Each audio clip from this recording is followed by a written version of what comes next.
Ladies and gentlemen, welcome. Number one, this incredible church, great venue. We've been coming here for a long time. Special thanks to Pastor Perryman, who's such a great host to us every year in giving us this venue. Maybe a round of applause for Pastor. He's great.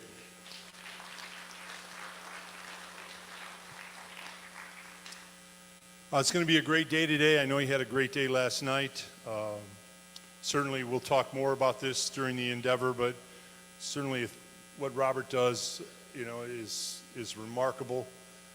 His passion, his energy to recognize these great Hall of Famers is it's an unquenched thirst that he has every year, and we certainly appreciate. I know he doesn't like this, but we're doing it anyways. Quick round of applause for Robert.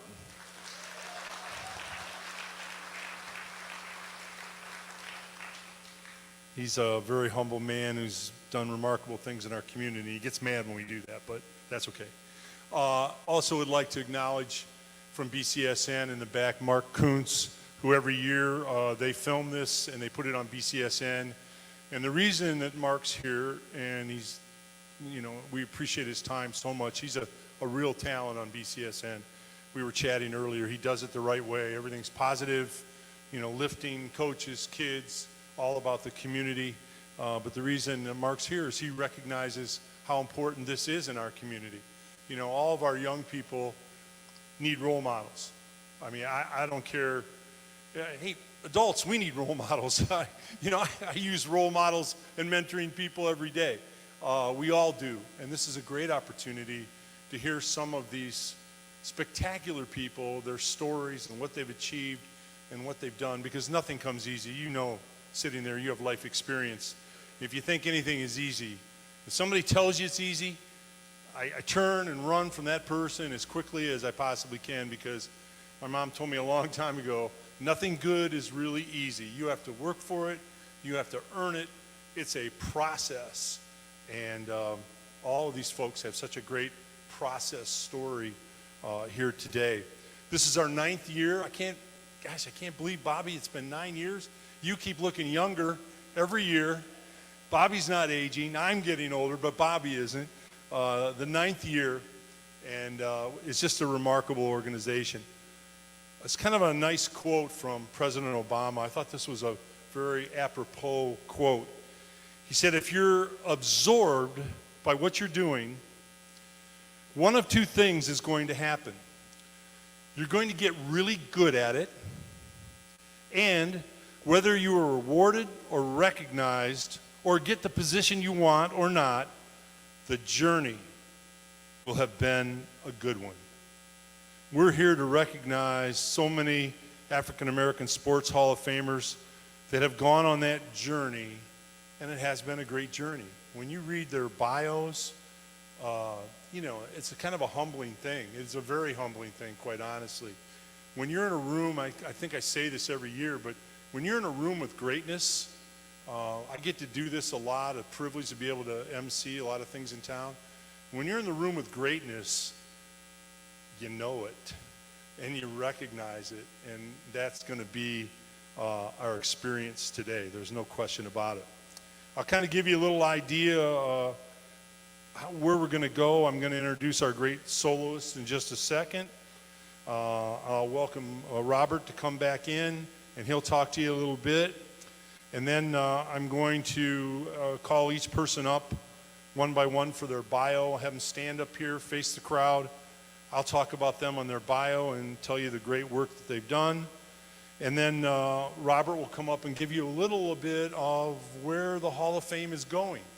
Kind of a futuristic look at, what it is now, and it's been great, and what's Robert's vision for it in the future. And then we have our soloist again will come back and do another song. Robert will hand out awards. When you get your award, once you have it, stay up here. I'll welcome you to the Sports Legends Hall of Fame. And then if it's okay, I'll ask each one of you a question from your bio, something that people can hear you respond to how your journey has been. And then we'll do some closing things, but that it'll move along. It'll be expeditious. We'll move it all along, and thanks to Pastor Perryman again. Before we started, he said, "Do you think I should turn the air up?" And I voted yes, and I'm sure you voted. Pastor's always thinking about us, so that's a very good thing. So it's certainly my privilege and honor to recognize Pastor Perryman, who's such a great guy and was a great athlete in his day. I want to talk a couple things about that. Pastor, you can do the prayer for us. Shall we pray? Eternal God, our Father, thank you for this day. Thank you, Lord, for our legacy. Thank you, Lord, for the history, not only of our community, Lord, but the history of the great athletes that have come this way through the 419. Now, Lord, we pray that you will be a part of this ceremony, this induction ceremony. Thank you for every person who will be inducted today. Continue to give them life, strength, and good health. In your name we pray. Amen. Thank you so very much, Pastor. And Mr. Crosby's here someplace. I think he's in the back, but I do have to say that Pastor Perryman Cross said he thinks he could outshoot you back in the day and now. So I'll just throw that out there, just so you know, Cross. Now it's certainly with great pride and pleasure to welcome a real talent, Charlotte Jones. Charlotte?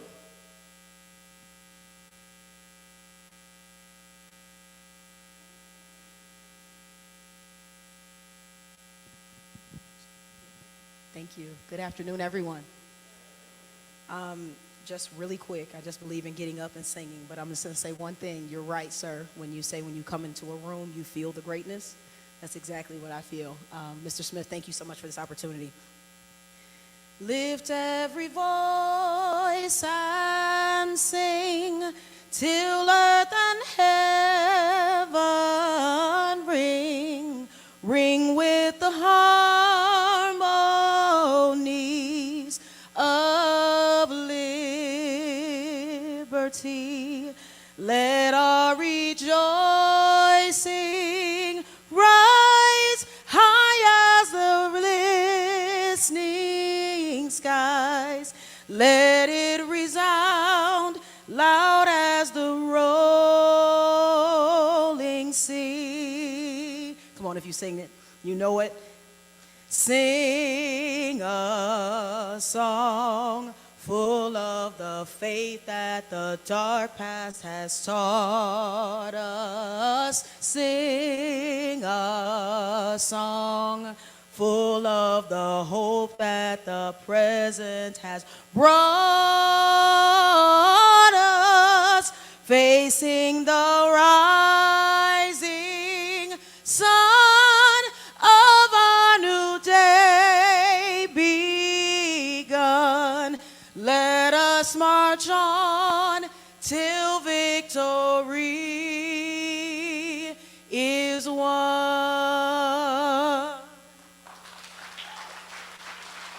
That was really good. Ms. Jones, that was tremendous. Thank you so very much. What a talent. And as we said, we'll be expeditious with this. And Bobby, I want to ask you one thing. Here's a thought for you. Instead of introducing each person, as they come in one and wait one at a time, what do you think about we bring them all in, they can sit down, and then they can hear everybody's bios instead of being out in the hall? Are you good with that, Bobby? Okay. I might not be here next year. Bobby may, Bobby's got a schedule, and, if we jump off of that schedule, it could be a problem. But I thought it would be nice for the Hall of Famers to hear their individual bios as opposed to being out in the hallway. So at this time, could we have a nice, wonderful, warm round of applause for our sports legends, Hall of Famers, and our committee members? Come on in.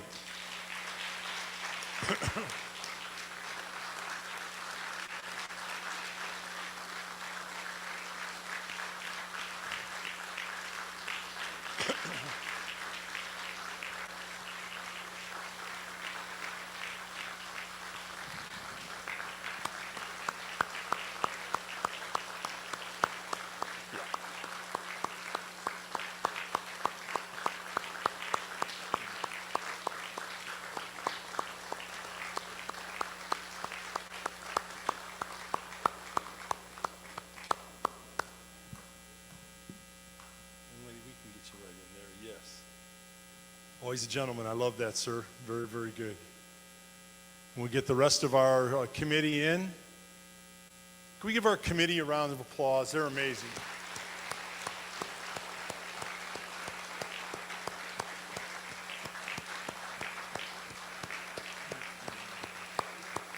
How you doing, sir?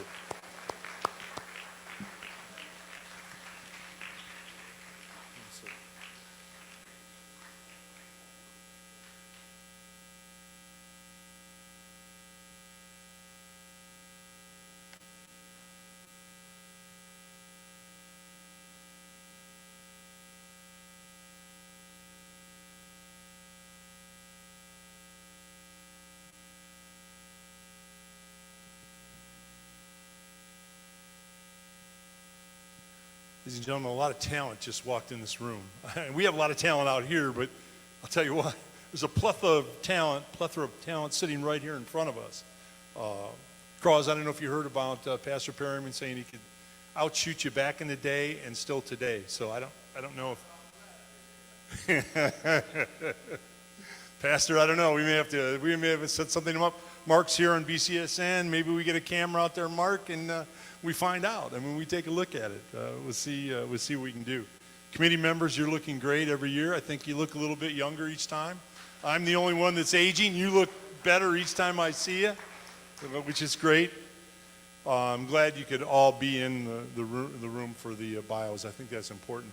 And what I'll do is I'll call you up, the wonderful people we're recognizing, and I'll have you stand and face our audience, and then I'll kind of just go through your bio a little bit. We can't read, we can't read all. They have bios that, we would be here till next week, but we'll try to highlight some things and do a very respectful, appropriate job. So the first person to come up, if they would please, is Shay Snelling.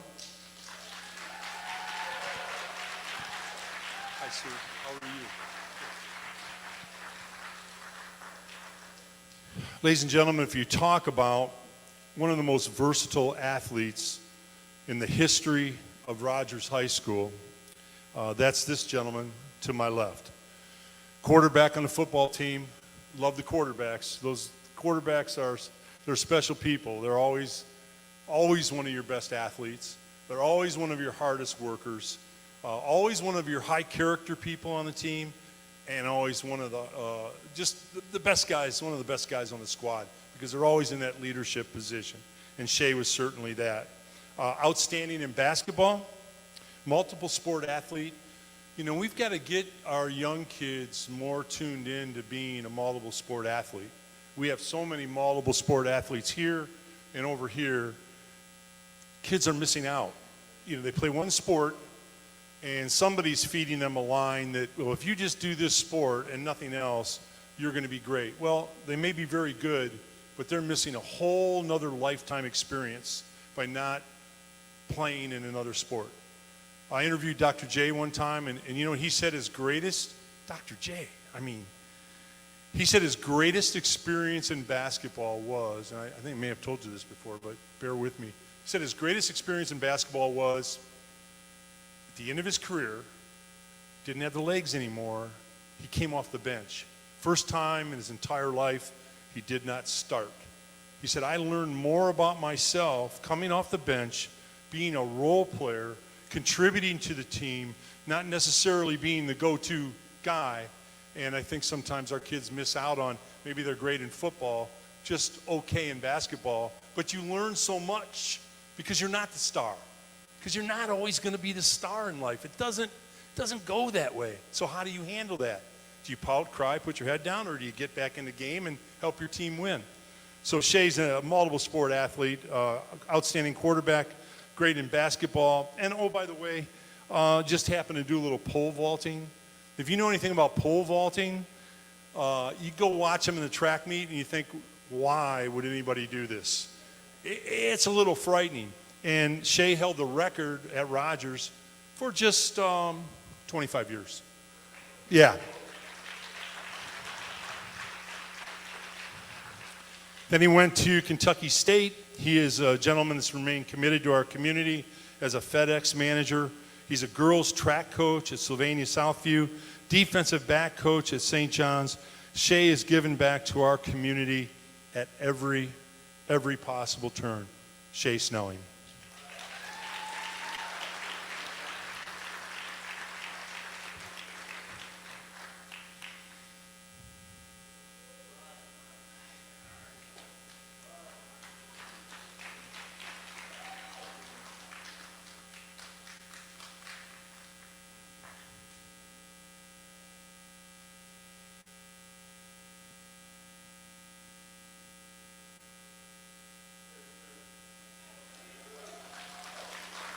Congratulations, Shay.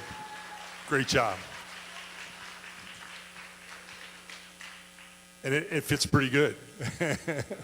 They did well. Next up, Teresa Early. Teresa?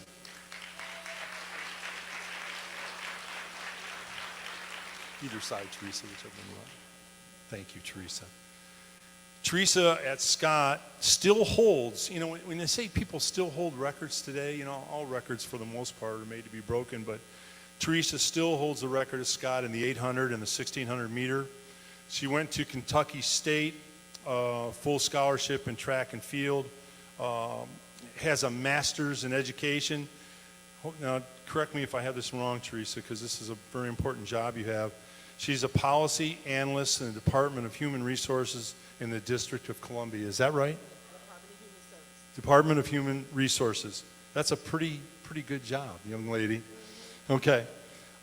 In college, she had a track and field scholarship. We talked about that. She was also a cheerleader at Kentucky State, in contention for Miss Kentucky. Is that right? Did I read it? Kentucky State University, Lady in Waiting. Lady in Waiting, okay. She also won a student endowment scholarship. She was student government senator, track and field captain at Kentucky State, Dean's List. Teresa's a remarkable track star, exceptional student at Scott and in college, but pun intended, the track that she is on, I think the role modeling that she does, I don't want to speak for Teresa, she'll do that in a little bit, but she combined athletics and academics, and those are all so very important to her. Would you agree with that, Teresa? I agree. Okay. All right. Well, since you agreed, Teresa, you're going to get a jacket. Okay. So let's give her a jacket.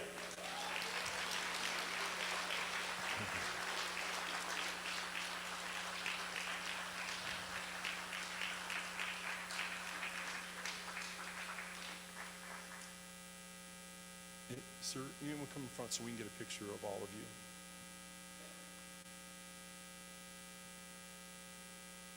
Yep.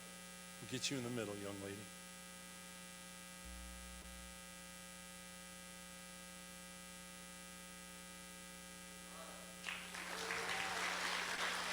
Thank you, Teresa.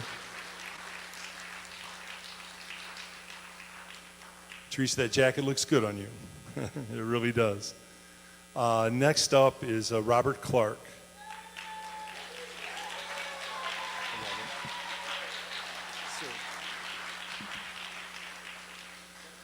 Robert has been a PGA golf pro for 40 years. If you know anything about golf, Robert, I need your help, by the way. My game is it's in trouble.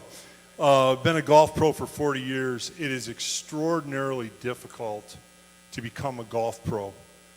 You just don't go out and hit a few, out in the driving range and hit a few bags of balls and say, I'm a golf pro. It doesn't go like that. A lot of hard work goes into that. He's been a remarkable teacher of the game of golf. Graduate of Central Catholic. Robert became a PGA professional in 1995. Robert went on to found the Portland Youth Golf Association, which, you're going to find a lot of our Hall of Fame members, our committee members. There's a commonality that runs through their life, and that is giving back. They all give back in some fashion. Truman, where are you? Where's Truman?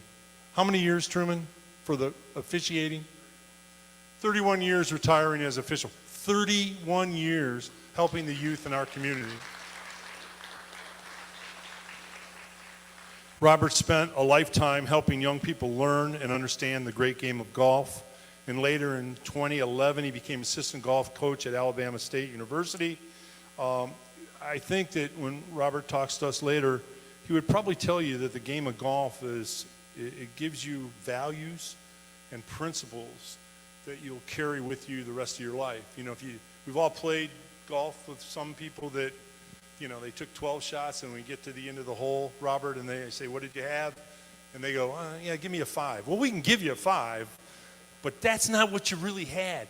Golf's a game that tests your character, you know. Who are you? Are you accountable? Did you give the right score? It says everything about your character. So Robert's been building character in golf courses for a long, long time. Congratulations, Robert.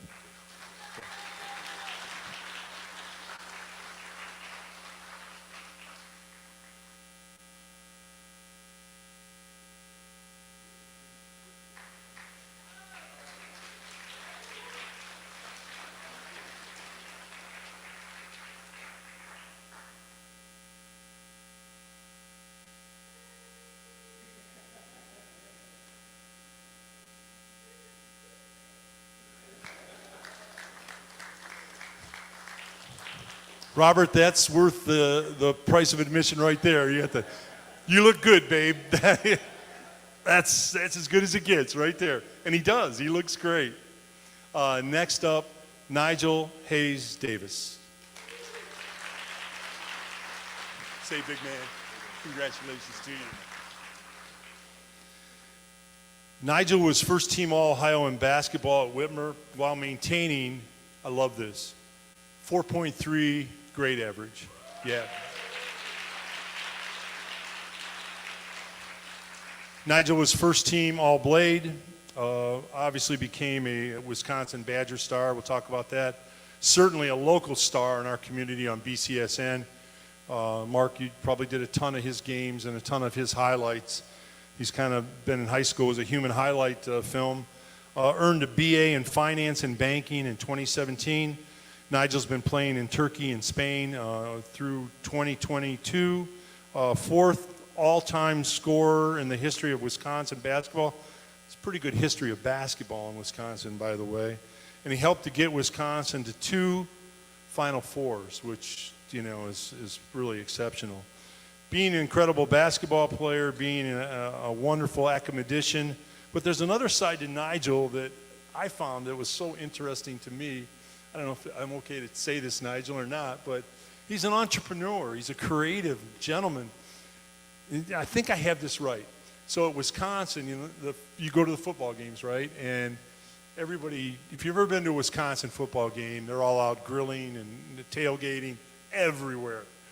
And Nigel got the idea, and he saw all the grills and all the, you know, when you go to a game, I mean, you want a hot dog, right? I mean, that's a hot dog done right is pretty cool thing. And Nigel thought, well, you know what's best about a hot dog is when you cook it right on the grill, but the bun is kind of important. If the bun is soggy or cold so Nigel invented this little like mini grill that cooks the hot dog, and up above it, it cooks the bun at the same time.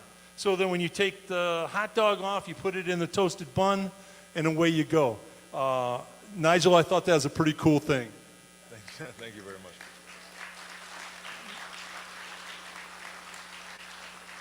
Hopefully for Nigel, it'll be the George Foreman scenario, and everybody will have one. Can we do that? It's a cool idea. I'm telling you, look it up online. It's a pretty cool thing. This young man is a great athlete. Again, a great academician.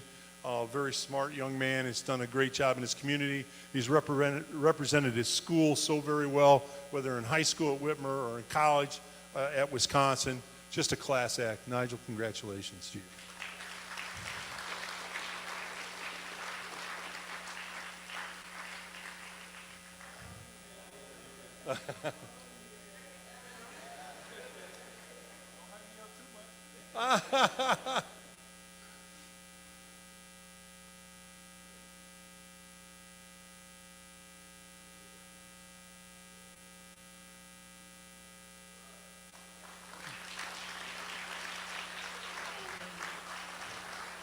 Congrats, Nigel.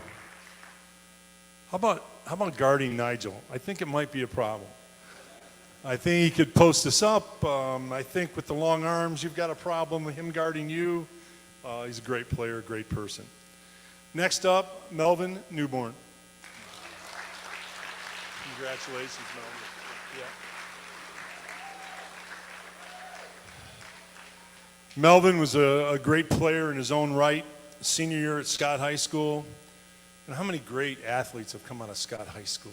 I'm telling you, it's how many great business leaders? You ever see that list of business leaders that have come out of Scott, the athletes that have come out of Scott?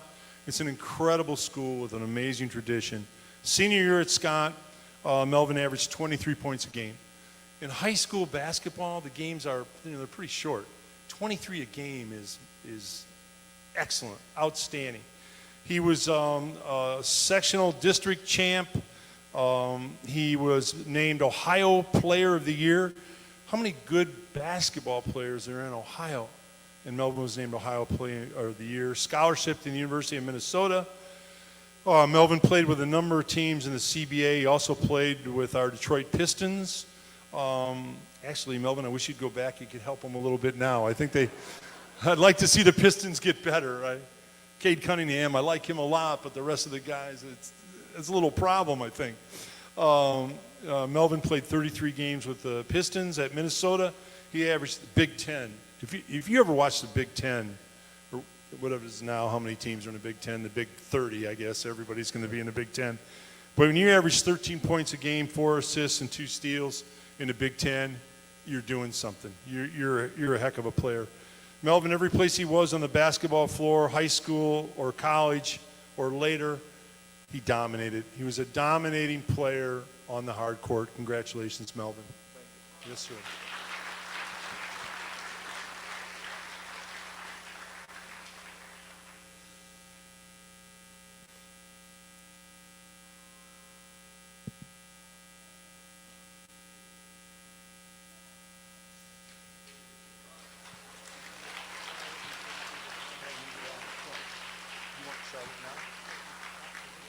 Okay. Okay, gotcha.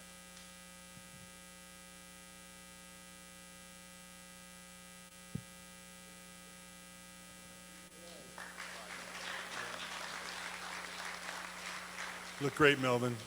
Look great. Next up, Jerry Blanton.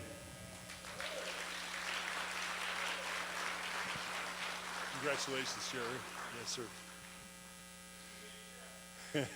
That's right. That's exactly right. Jerry was a tremendous fullback at DeVilbiss. DeVilbiss had some unique talents back there. Supercross, Jerry, quarterback West, Farley Bell.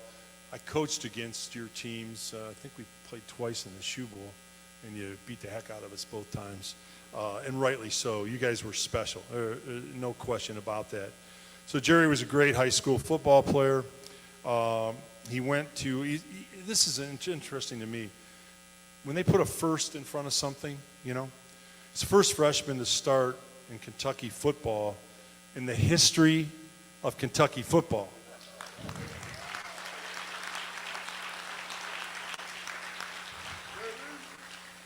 He helped lead Kentucky to 1976 Peach Bowl victory, a standout 7-year career with the Kansas City Chiefs.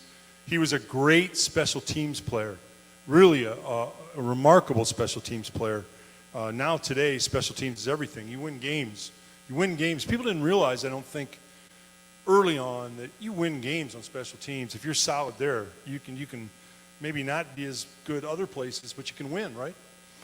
And Jerry was definitely that. At Kentucky as a 4-year starter, Jerry had 387 tackles at Kentucky. That, my friends, is a lot of tackles. Cross wouldn't get 2, I'll tell you that. He could run, but I don't know about the tackling part of it. I don't see it, Cross. I don't know.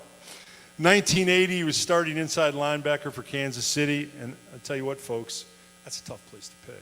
You have to be a man and a half to play inside as linebacker in the NFL.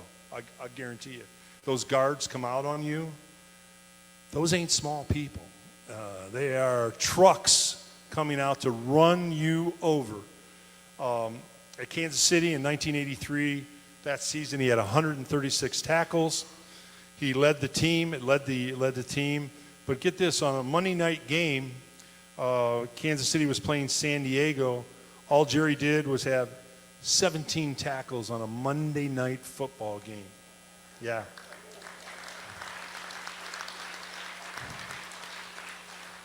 Then the next Sunday against Washington, he kind of had an off game, Jerry. I don't want to get you upset or anything, but he had 12 tackles.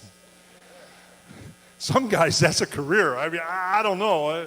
It's a career. And then the following Sunday, now you're kind of getting back with it, Jerry. The following Sunday against the Dolphins, 16 tackles. Yeah, that's amazing. You know, there's an old thing. I don't know if any of you remember Sam Huff, but he played back with the New York Giants. He was a great Hall of Famer, great player. But Sam was pretty smart. What he would do is when the PA announcers, this is before all the big TV stuff, the PA announcer would always announce the tackle being the last person on the pile, you know, got credit. I mean, Sam was great in his own right, but he got a lot of tackles that he didn't deserve because Sam jumped on the pile at the end, okay?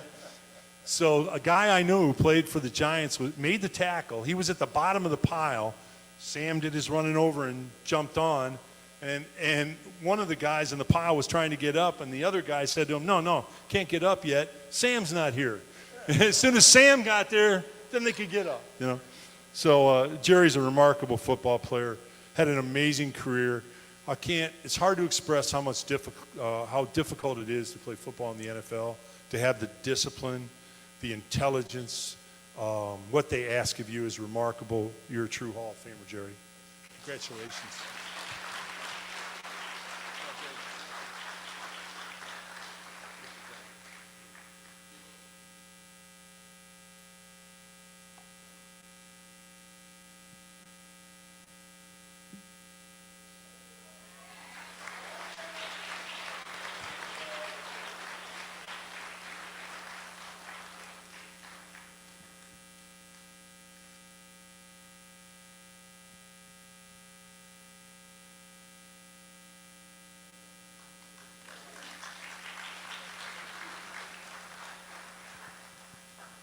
Jerry, watch that jacket closely.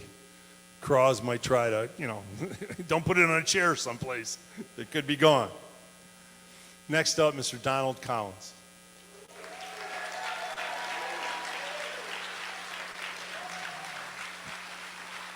Congratulations, sir. Donald went to Scott High School. Again, he was another one of those, you know, super highlight film players. He did spectacular things on the court. I've had pretty savvy people tell me who watched this man's career that when he had the ball at the top of the key, his first step going into the basket was as explosive as anybody they ever saw. He was quick to the basket, and there wasn't much he could do about it. He became a Pac-10 Player of the Year at Washington State. Donald played with the Bullets and the Hawks in the NBA. He also played overseas in France and Switzerland, was a first-round draft pick for Atlanta. His seasons, Donald averaged at Washington State just 23 points a game, that's all. He led Washington to an NCAA tournament. They hadn't been to the NCAA tournament, I believe, before Donald. 1941, I think, was the last time. So Mr. Collins made some big changes at Washington State. He's a man with incredible athletic talent and used that talent to the maximum. Congratulations, Donald Collins. Yes, sir.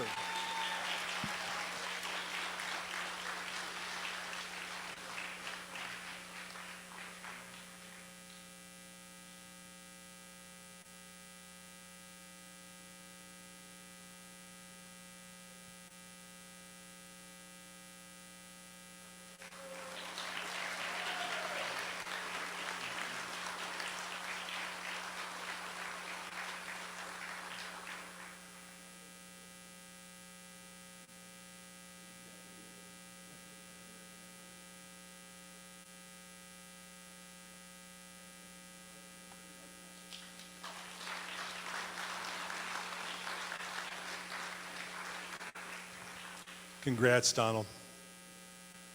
Fellas, I don't know if you really want, even today, Donald posting you up. He's a pretty strong guy. I don't know.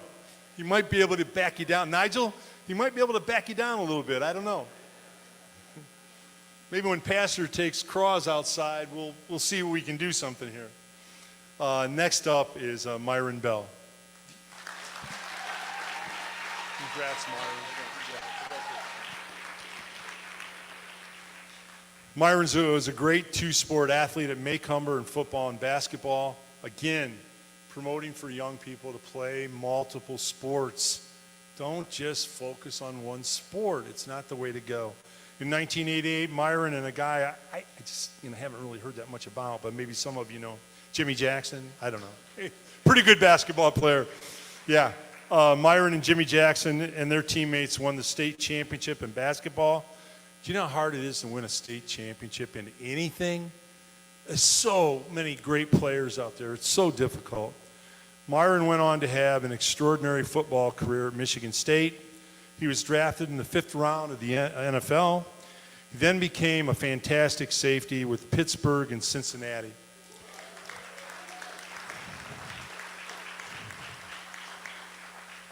Myron's life is so much like a Hollywood movie. You could make a movie out of Myron's life because I think I have this right, Myron. As a youngster growing up in the neighborhood, his team was Pittsburgh, and that was it, right?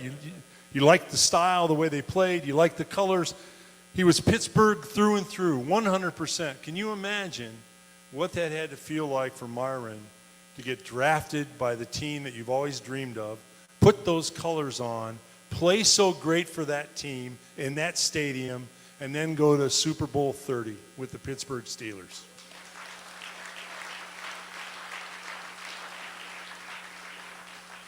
Myron was all Big Ten, All-American. There's a lot of alls if you go through Myron's things. There's a lot of alls in there, which that tells you a lot. He is a remarkable man, has spent a lot of time helping youth in our community, which, I think when you're gifted, like all these folks are so gifted, I think you have a responsibility to give back. When they say a lot is given, then a lot is expected of you too. So, and Myron does that. Congratulations, sir.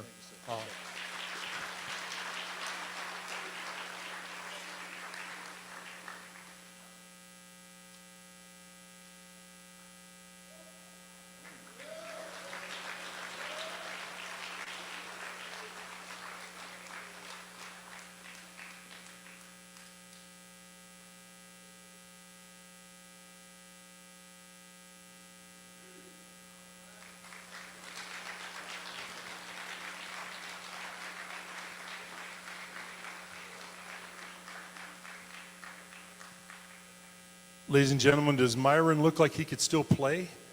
I think Myron would get you back at safety. I think we can get some things done. I don't know. You look pretty good. I'll tell you that. Next up is Mr. Al Baker.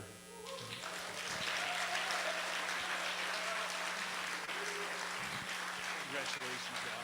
Thank you. So well deserved. Mr. Baker is Chairman Emeritus at the University of Toledo. This man has done so much for the University of Toledo. We have a great university in this town. Sometimes I think it's taken for granted. You can get a great education there. They have great teachers, great athletic programs, great business opportunities. I think that we have to look harder at our university and support it because it is a wonderful institution, and Mr. Baker has done just that his entire life. He's a star athlete starting out at Scott High School. Boy, Scott High School, I'll tell you what, a lot of it goes back to Scott High School, I'll tell you.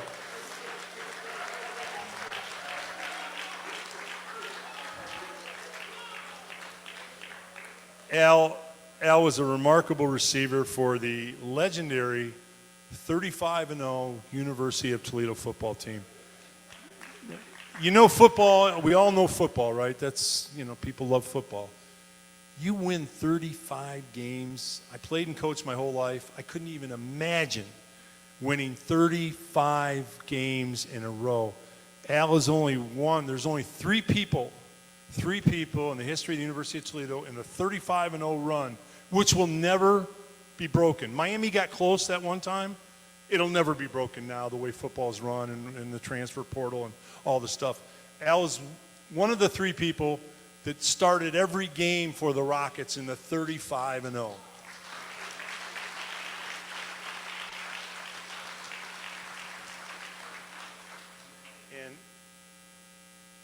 take my glasses off so I can read this. Chuck Ely, who just happened to be the quarterback of the 35-0. And you know the Chuck Ely story. Grade school quarterback, never lost a game. Okay. High school quarterback, never lost a game. Came to the University of Toledo, 35 of them, never lost a game. And he heard that Al was going in, and he sent a special message to Al. He said Al was a hidden secret on our team. Any ball thrown his way, I knew he would catch. He was committed to the team, to the university, to the city, and most of all, to his family. This recognition is well earned and deserved, Mr. Baker, Chuck Ely.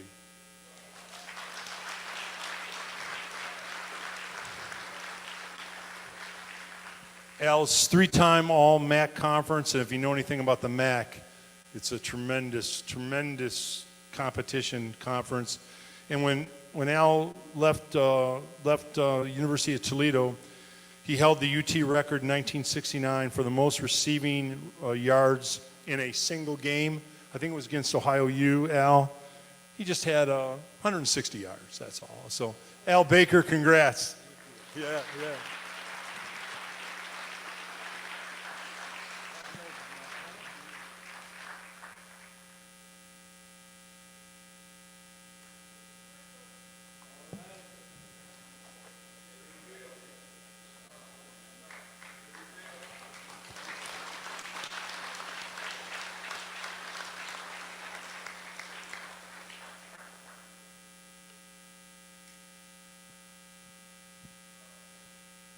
Congrats, Al.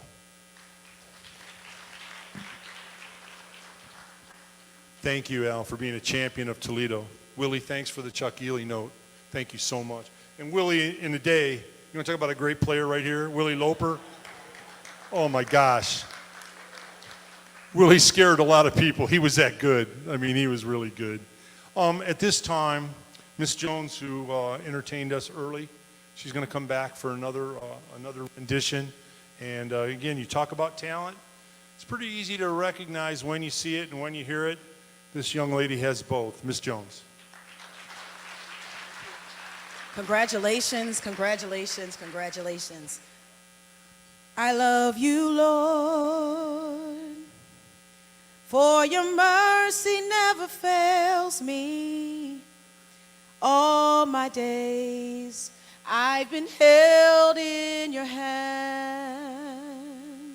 From the moment that I wake up until I lay my head, oh, I will sing of the goodness of God. 'Cause all my life you have been faithful, and all my life you have been so, so good. With every breath that I am able, oh, I will sing of the goodness of God. Can I sing that part again? If you know it, sing it with me. All my life you have been faithful. All my life you have been so, so good. With every breath that I am able, oh, I will sing of the goodness of God. Oh, I will sing of the goodness of God. Yes, I will sing of the goodness of God.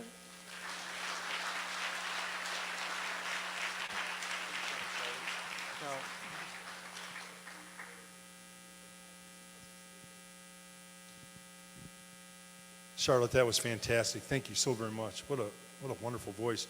We should also acknowledge that Charlotte just became the head basketball coach at Toledo Christian for girls. And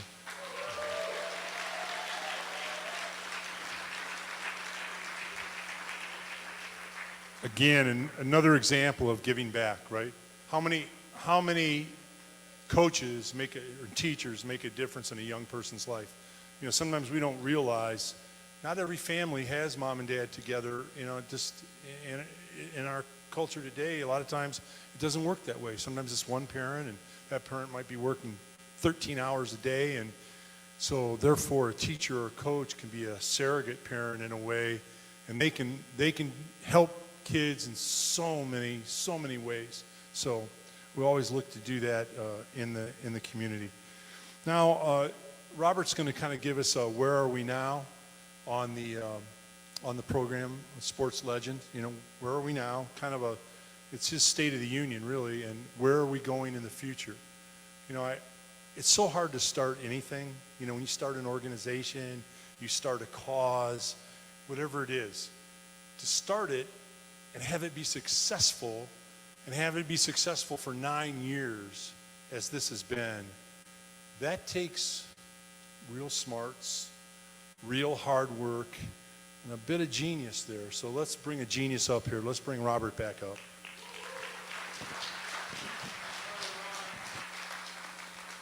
Genius. We're going to be really, really short, and I just want to, boy, you guys look good in this red jacket. I'm not kidding. I mean, and to the people that we're honoring, it's a blessing to have you home. Mr. Baker has been close to us. It's really nice to, I don't even want to go down that track, but it's good for the world to know what Toledo has contributed to the world. So thank you all. Mr. Blanton. You know, I told someone didn't believe it that me and Jerry Blanton, we worked out together.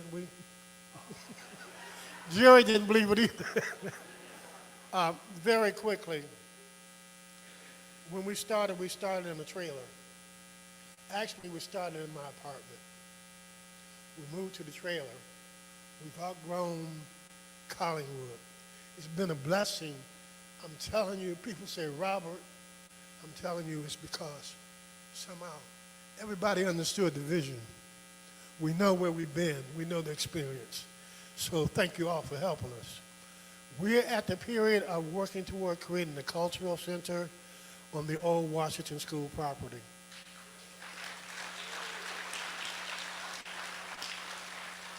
It's really important because there's so many people who have distinguished themselves.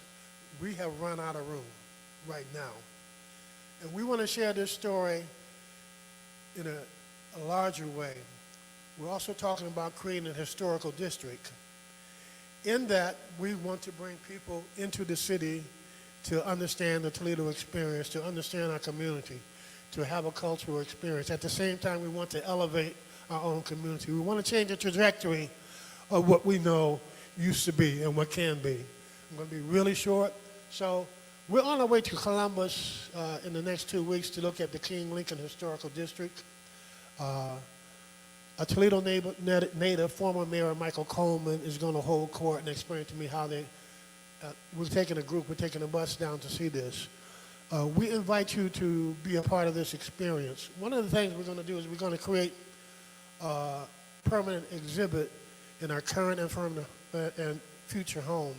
And in that, we're asking people to fill out a form. We don't have the form today.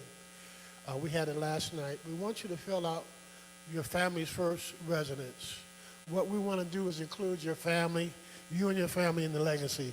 10 years from now, 20 years from now, 30 years from now, it will be very important to subsequent generations. Yeah, it's about the sports. It's about the sports legends today, but it's really about how these men and women drove through their circumstances to get to where they're at. So thank you all. Pray for us as we move forward. We'd love some help. Thank you. Quick enough? Quick enough? You did great. Great job, Bobby. Right on spot. Perfect. Absolutely great. We'd like now, if we could, no organization can thrive and move forward, and Bobby'd be the first person to tell you this. He has great committee members. You have to have people that are willing to go all in.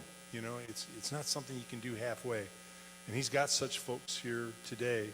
Would like all our great committee members to stand up, would you please?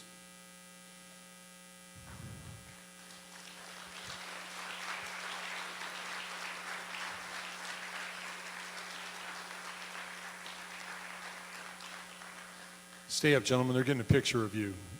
Did you get it, young lady? Okay. All right. Thank you so much, gentlemen, for everything that you do. You are absolutely tremendous. And what we'll do now is Robert is going to call each person up individually, and I'm going to get your award. Stay up here once you get your award. Don't go away.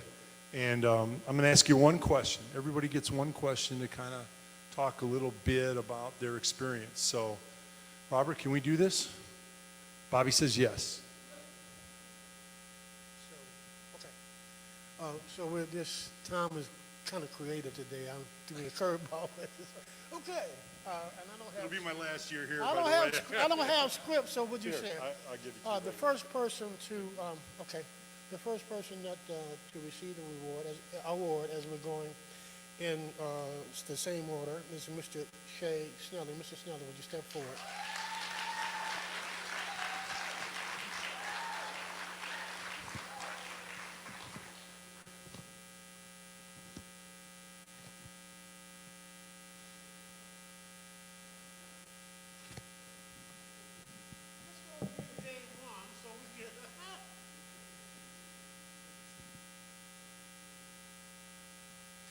Shay, you've had so many successes, right? You're giving back to kids now as a multiple sport coach. When you look in retrospect back on your very, very successful life, what's the best thing that has happened to you athletically or academically? In complete honesty, found my wife. Oh, is that a good answer? Yes. It's just in truth that transcends education and sports. Without her, I can't do any of it. So that is what I give credit to. I love you, sweetheart. Thank you. Oh, congratulations. Is your wife here? Yes. What's her first name? Angel. Could you stand up, ma'am? You're here, right? There she is.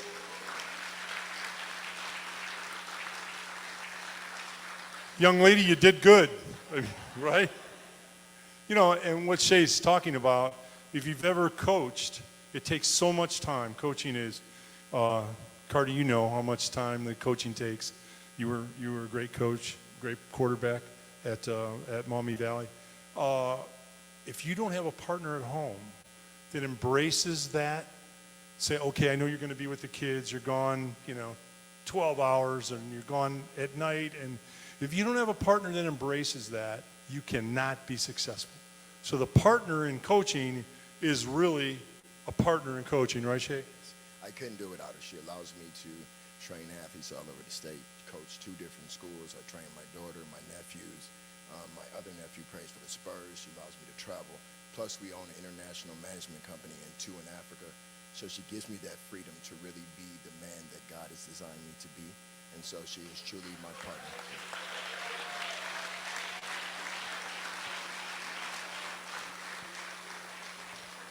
Young lady, I think we have another Hall of Famer back there. I think we got to make something happen. Congratulations to you, sir. Yes.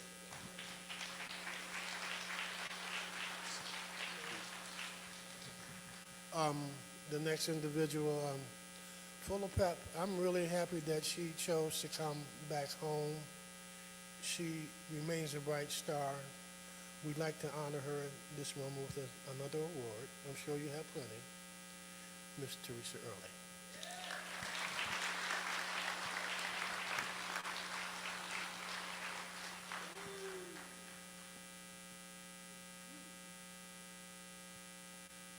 Congrats, Teresa. Teresa, your whole life has been intertwined with academic excellence and athletic excellence. That's through your whole career. How are you able to do that? Because I know some people struggle with that, because I know the commitment that athletics takes, but yet you maintain extraordinarily high academic standards. How did you do that? I would like to give a special thanks to William Oliver, Coach Willie Oliver from Scott High School. He's no longer with us, But next to my father, he was definitely a father-like figure to a lot of us Lady Bulldogs at Scott High School. He spent a lot of time with us. He was very patient, all our mood swings and everything, and that was a big commitment. And when he had the stroke, when he asked me to help coach Scott High School girls, and then I ended up doing cheerleading too, I was honored. And I paid it forward, and I continue to pay it forward to this day, making sure that young people have the opportunity, that athletics is a good way out of a situation, or even to expose the world to them. So it was a blessing to me. I was able to travel the world, travel to different cities, and I still pay that forward to this day, and make sure that I'm mentoring young people across the country. Thank you so much, Teresa. Well done. Thank you.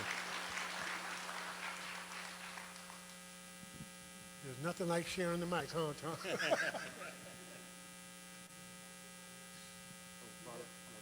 Oh, hey, oh. No, this is pretty important to me. Really important to me. This was my first boss. I was a lifeguard at City Park Swimming Pool. Mr. Robert Clark was the administrator. He walked with such dignity. He taught me how to hold my head up, put my shoulders back, and walk with purpose. So if you do me a favor, would you walk with purpose now, and let me honor you. Good job.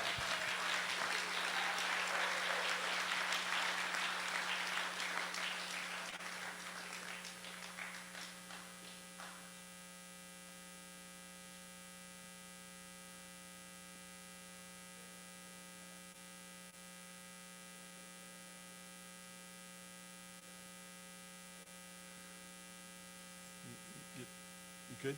We have another picture for you, Robert.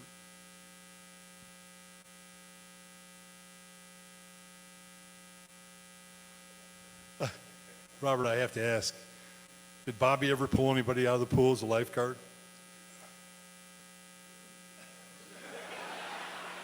I think Robert answered that question. Bobby, we're going to check on this later. I think you pretty much answered that question. Robert, you spent your whole life giving back to youth associated with the great game of golf. What has that meant to you to mentor young people and see the metamorphosis of their development in the community? Well, to me, everything. I started teaching in 1965. I haven't stopped. That's what the Lord put me here to do. Thank you, Robert. Thank you.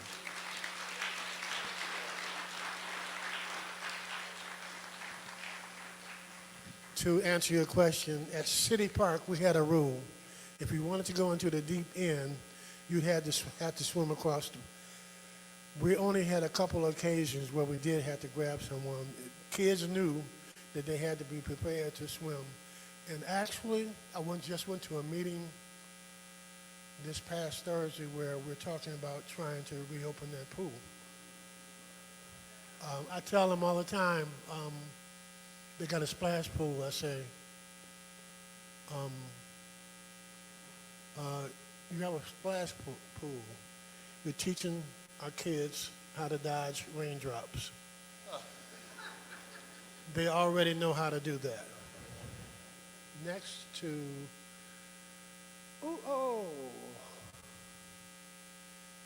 I gotta say, I was shocked this morning. This man just won the championship.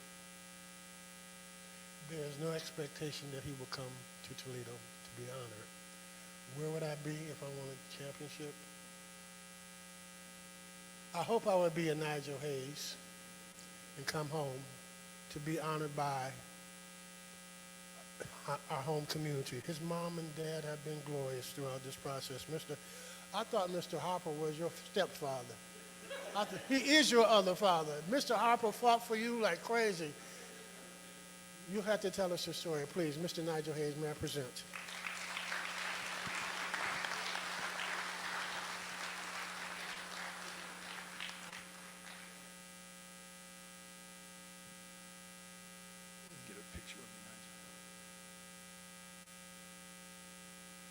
Quick story, Nigel, before I ask you the question. I had a privilege to lifeguard at White House Quarry when I was in college. Nona France, White House is still there. Now it's a park. It's a beautiful place. And so I was down on the beach and sunny day, so forth. And man comes in, 6'1", 580 at least. If any of you are wrestling aficionados, he's a professional wrestler. His name was Haystacks Calhoun. Haystacks. Nigel, he sat down on a picnic. We had metal picnic tables up above. He got like 7 or 8 hot dogs, Nigel. We were talking about hot dogs. This metal picnic table weighed like 300 pounds. He sat in the middle of it and folded it up like an accordion. So they went down on the beach, and the little kids on the beach, it was like a Godzilla movie. Sand is flying, kids are screaming for their moms.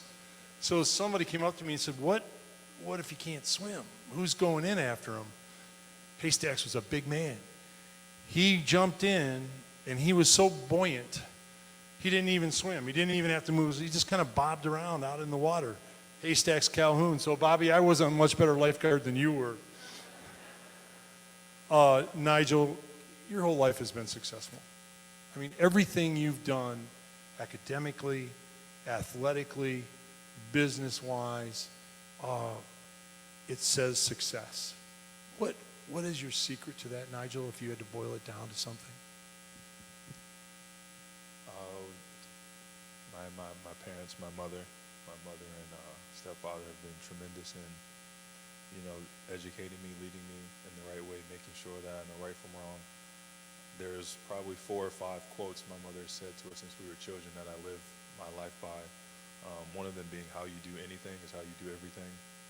And another one being, the laziest person works the hardest. I probably say those two to myself often throughout the things I do. And as you were speaking earlier and mentioned, I was about Mr. Harper thinking he was my stepfather, being raised by a community. I was lucky and fortunate that the area I grew up in, I had other adults that also had the same values and principles that my mother had, and they raised me to be the young man that I'm being. And not to be too long-winded, I'd also like to say I'm very honored to be here, listening to everyone's stories.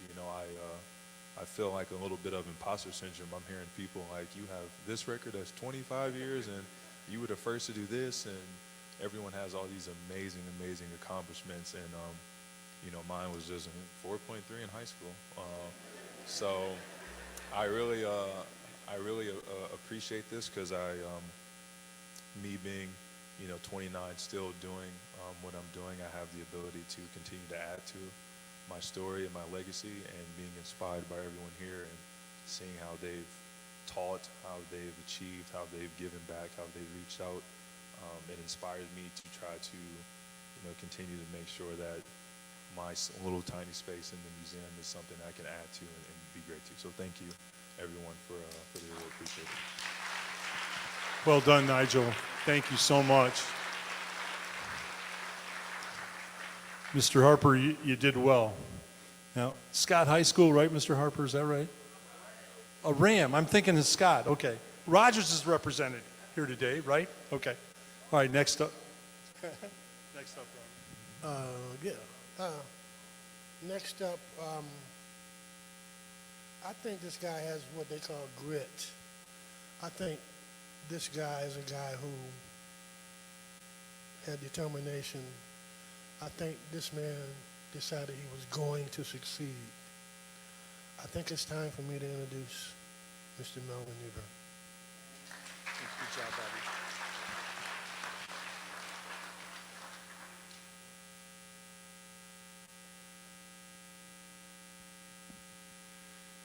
Congratulations, Melvin. We'll get your picture.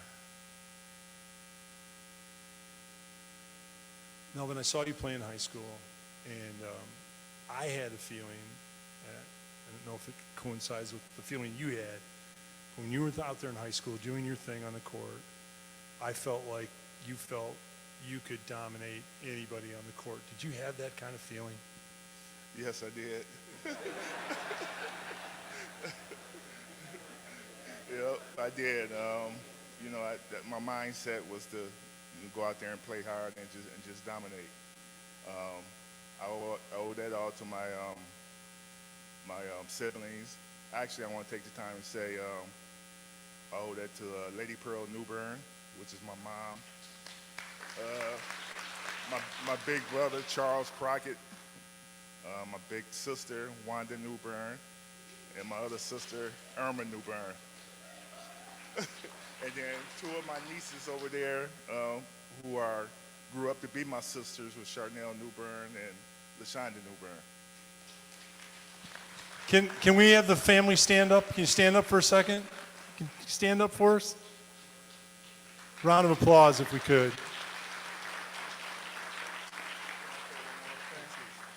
And then I also like to thank Truman Clater, Don Collins.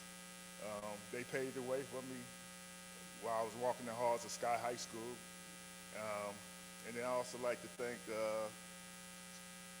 Terry Crosby over there and Rob Johnson, who I grew up watching play, who gave me a lot of encouragement, taught me a lot about the game, and just pushed me along the way. Congratulations, Melvin. Great job. Great job.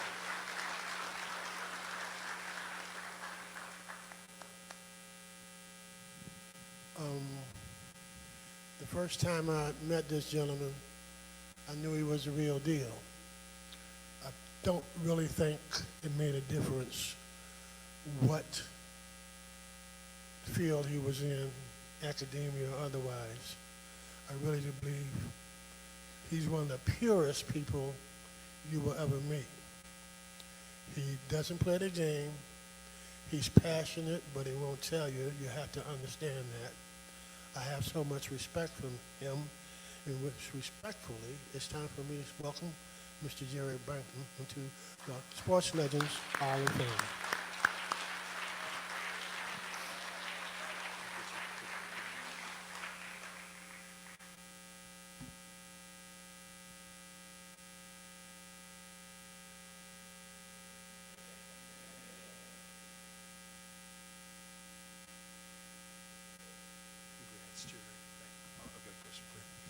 Jerry, being a great NFL player that you were and to last in that league as long as you did, I'm telling you, it's a physical, demanding, mentally demanding league. When you're playing linebacker, you kind of get into the head of the quarterback that you're facing, trying to figure out where he's going with the ball, where he's handing it off, seeking the ball, right?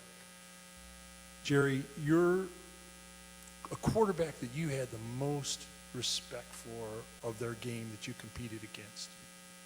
Thank you. Before I answer that question, I got to say this, and like all of us, it's the people that we surround ourselves with that made us who we are. My cousin Ann, who's probably the oldest living member in my family, she taught me about how to respect a lady, how to treat a lady, and she taught me some things if my mother was still living, we'd be back in the woodshed. So thank you, Cousin Ann. My father said, it's not the person with the best remarks, or the person that is funniest that earned the respect of the audience, but it's the person that is brief. So tonight, I will earn your respect. And I forgot the question. The quarterback.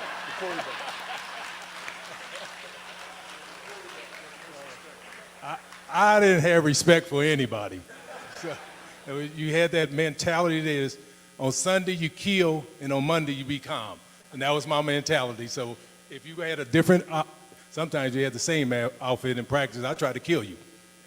There wasn't no such thing as you can't hit the quarterback, you can't hit him low. If you got up after I tackled you, I was mad. Jerry, you killed today. Great job. Great job.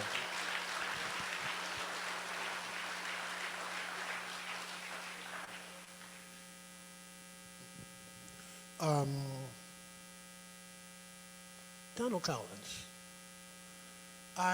There's a piece I wrote on Facebook about Donald, and it was, thank you, Donald. You took us places that most of us will never go. Then you come home, and you never, ever ignore the people who helped you get along the way. There's no such thing as a true Toledo, but we all know who we are. Donald's so special to this community, you just don't know. Between Donald and Jerry Blanton, you can't find two.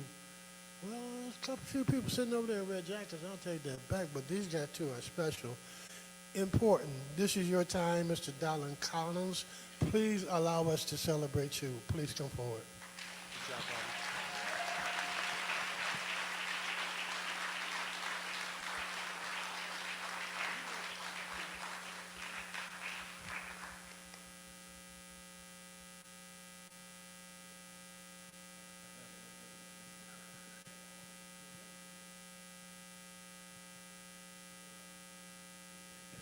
Donald, as great a player as you were, and I've heard it from everybody, just how great you really were. Is there one player in high school or college or in the pros that you matched up with? When you matched up with him that day, you went, "Oh boy, this is going to be a long day." Do you have somebody that would come to mind if I ask you that? Ricky Sobers, What made Ricky so tough? because he was a bully. He was a pretty big dude, wasn't he? No, he was about 6'3", 6'4". Strong. When he put together, yeah. Bully, and I was a young guy then, my first couple years in the league. And then we got to be teammates. I was so happy. I was so happy. Congratulations to you, Donald. Great job.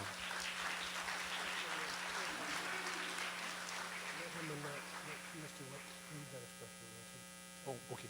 Donald, you have a special announcement. I received a phone call a couple of days ago, 2 days ago, that they were retiring my jersey at Washington State University.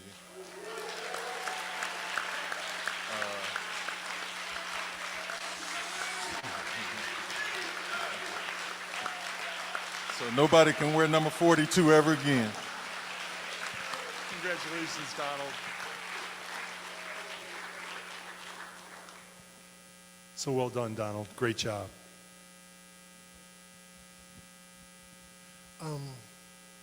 Mr. Bell, I never really had the pleasure of meeting you before, but I feel like you're the silent assassin. What I do feel is that you chose to come back home to celebrate with us. We surrounded you with other former MAC men, including Dr. Earl Armstrong last night. I don't know if you ran into him or not. This community loves you. And in that regard, sir, would you please come join us so we can show our appreciation. Mr. Maribel. Good job, Bobby.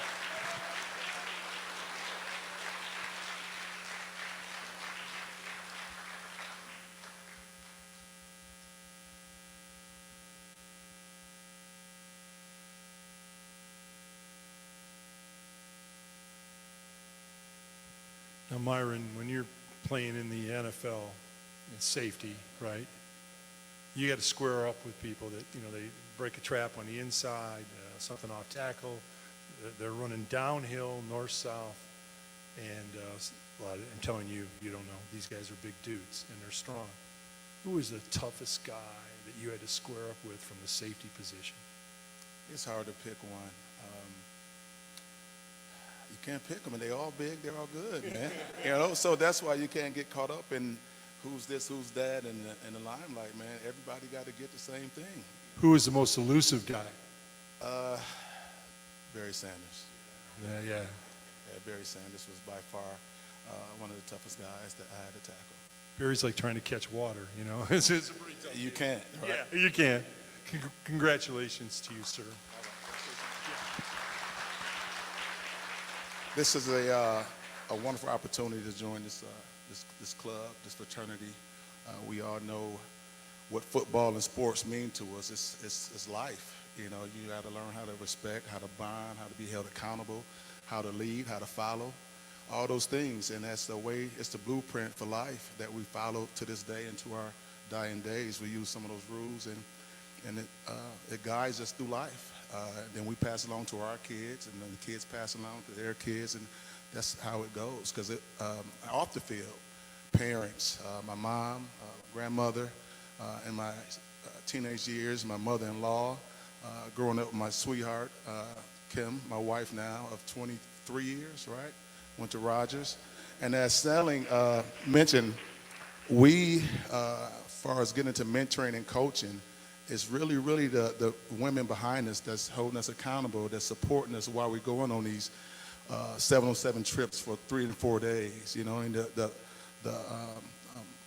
responsibilities that you have now become hers for those days, right? And so the moms, the queens of our lives, man, we got to take our hat off to them, and we appreciate you, and we love you.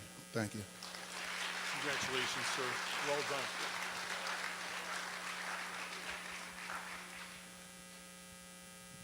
So I probably will take 10 more seconds with this guy. You know about his athletic accomplishment. The most important thing that I know about him is that he respects his mom and dad. That he has this incredible love for family. But in the community, his work is often hidden. But I'll give you the one example that is so critical. Mr. Baker, as president of the Board of Trustees at the University of Toledo, Save Medical College of Ohio. What that really means is people who cannot afford or could not afford health care had the opportunity to walk through the door to receive it. And you know what health care means in our community. Mr. Baker and his family has really supported the African American Legacy Project, and that ain't nobody's business.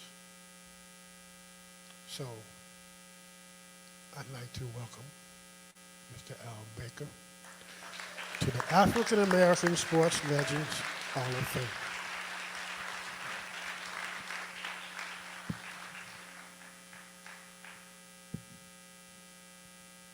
Congratulations, Al. Bobby said that so well. Your love for our university is exemplary. I know you had a great experience there, but you've carried this out through your entire life. What is it about the University of Toledo that drives you to champion it? Well, first of all that I am is a result of the sacrifices that my parents made for their six children, of which I am the youngest.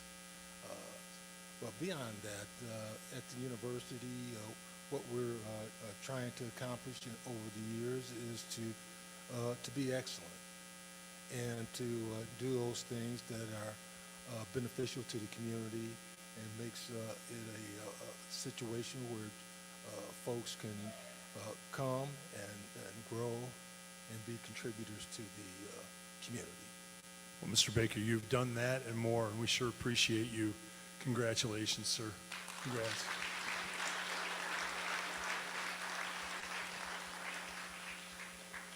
I think at this time, where Bobby went, oh, there he is, okay.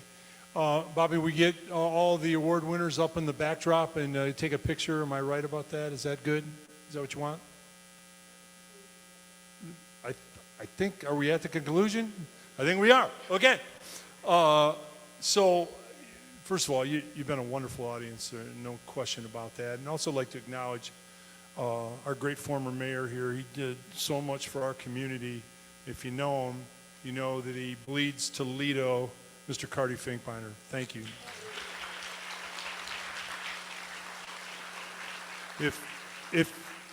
If you know him, you know how much he cares about this community. Truly has always cared about Toledo and done his best to put us forward. So get your cell phones out. This is a great backdrop. We're going to have all of our winners line up in this backdrop, and let's get some pics. From the inception, we asked Tom to join us in this process. He's never missed a year and he's never missed a moment. He always comes prepared. He understands the game. I would like for you to stand and give Mr. Tom Cole a round of applause.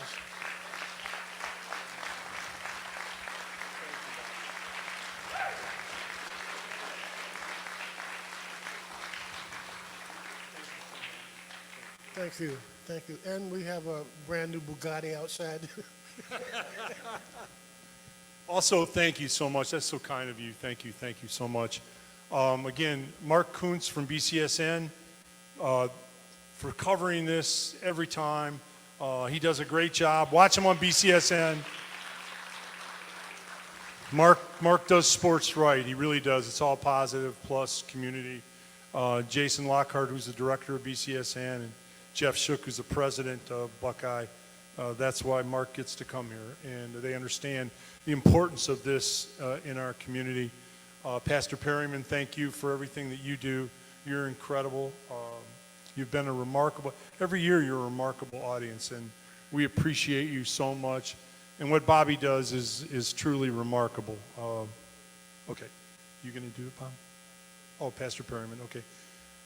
Appropriately, we'll close with a prayer. Pastor, thank you so much for having us every year, and we sure appreciate you. Thank you. As we prepare to pray, just thank you, Mr. Smith, for allowing, again, us to host this great event, and certainly we're just honored to be able to do so. While I have this platform, if you are a young man, young African-American man, get tested. Make sure that your numbers are where they're supposed to be. I'm a 58-day stage 4 cancer, prostate cancer survivor. Your life depends on it. Shall we stand?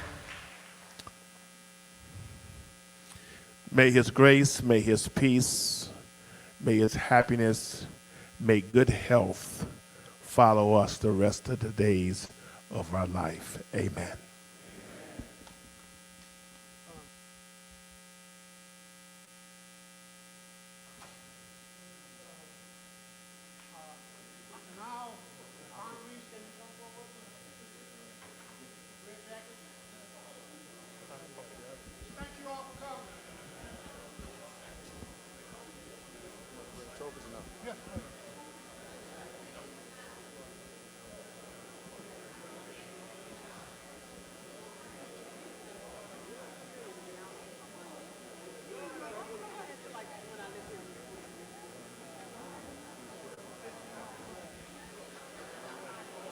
Mr. Early?